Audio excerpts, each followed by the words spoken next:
আবারও নজর রাখবো যুদ্ধের খবরের দিকে। মধ্যপ্রাচ্যে যুদ্ধে অগ্নিমূল্য তেল এক ধাক্কায় 13% বাড়ল। অপরিশোধিত তেলের দাম প্রতি ব্যারেলে $82.37 পৌঁছলো দাম। 14 মাসের সর্বাধিক জ্বালানি তেলের দাম। গতকালই যে আশঙ্কা করা হয়েছিল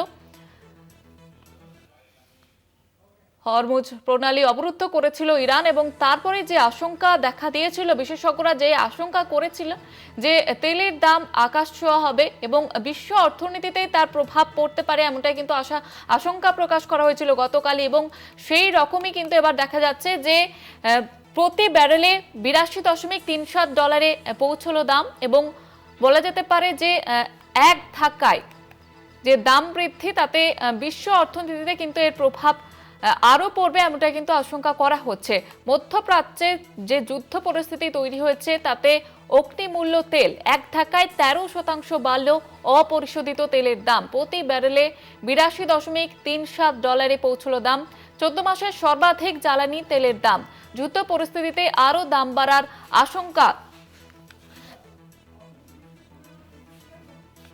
যেমনটা জানাচ্ছিলাম আপনাদের যে গতকালই ইরানের তরফ থেকে হরমুজ প্রণালী অবরুদ্ধ করা হয়েছিল, এবং তখনই কিন্তু বিশেষজ্ঞরা, অর্থনীতিবিদরা তারা আশঙ্কা প্রকাশ করেছিলেন যে বিশ্বের যে তৈল ভান্ডার, তাতে প্রভাব পড়তে পারে এবং বিশ্ব অর্থনীতিতে প্রভাব পড়তে পারে, এবং সেই রকমই কিন্তু এক ধাক্কায় এবার 13% দাম বাড়ল।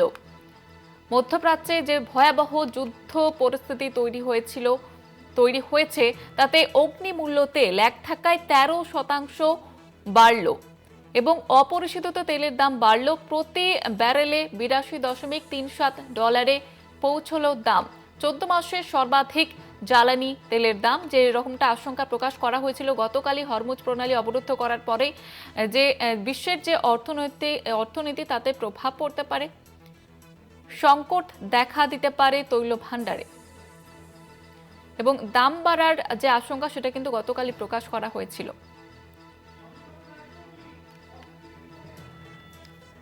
অর্থনীতিবিদ অজিতাভ রায়চৌধুরী রয়েছেন আমাদের সঙ্গে এই মুহূর্তে টেলিফোন লাইনে। যেটা জানতে চাইবো আপনার কাছে, যে গতকালই যে আশঙ্কা প্রকাশ করা হয়েছিল যে দাম বাড়তে পারে তেলের, সেই রকমই দাম বাড়লো 13%। এক্ষেত্রে বিশ্বের অর্থনীতিতে প্রভাব কতটা পড়তে পারে? মানে এটা হচ্ছে হরমুজ প্রণালী বন্ধ হলে ঘুরে পথে তেল আসবে, কিন্তু আপাতত যা দেখা যাচ্ছে 10-15 দিন তো স্টকে আছে, সেটা হওয়ার কথা নয় চট করে। এখন যদি যুদ্ধটা বেশি দিন চলে তাহলে তেলের দাম বাড়বেই, সে কিছু করার নেই। কিন্তু পুরনো স্টক দিয়ে যতদিন চলে, যদি অল্প কিছুদিন চলে, তাহলে দাম হয়তো অতটা নাও বাড়তে পারে। কিন্তু যুদ্ধ যদি 2-3 সপ্তাহ ধরে চলতে থাকে, তাহলে বিশ্ববাজারে তেলের দাম বাড়বে, এবং আমাদেরও সেটা 1 সপ্তাহ হোক 2 সপ্তাহ হোক, তারপরে তেলের দাম বাড়া, একটা তেলের কোম্পানিগুলো তো তেলের দাম বাড়াবে, সেটা সরকার কি আর সেটা ভর্তুকি দিয়ে মিট করবেন? সেটা তো বেশি দিন করবেন বলে মনে হয় না। সুতরাং একটা দাম বাড়লে সব দিক থেকেই আমাদের, তেলের দাম বাড়লে যা হয়, ট্রান্সপোর্ট কস্ট বেড়ে যাবে, আমাদের আলটিমেটলি হয়তো আমাদের গ্যাসের দামও বাড়তে পারে।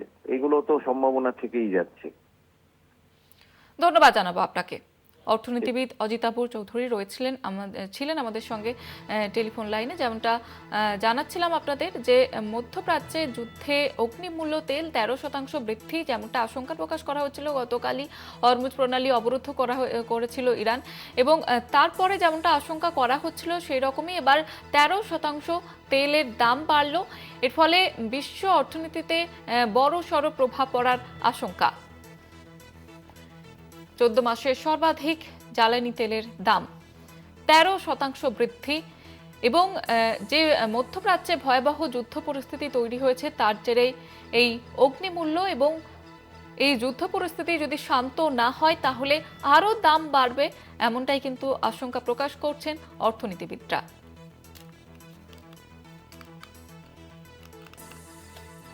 14 মাসের সর্বাধিক জ্বালানি তেলের দাম বৃদ্ধি। মধ্যপ্রাচ্যে যুদ্ধ পরিস্থিতিতে দাম বৃদ্ধি জ্বালানি তেলের।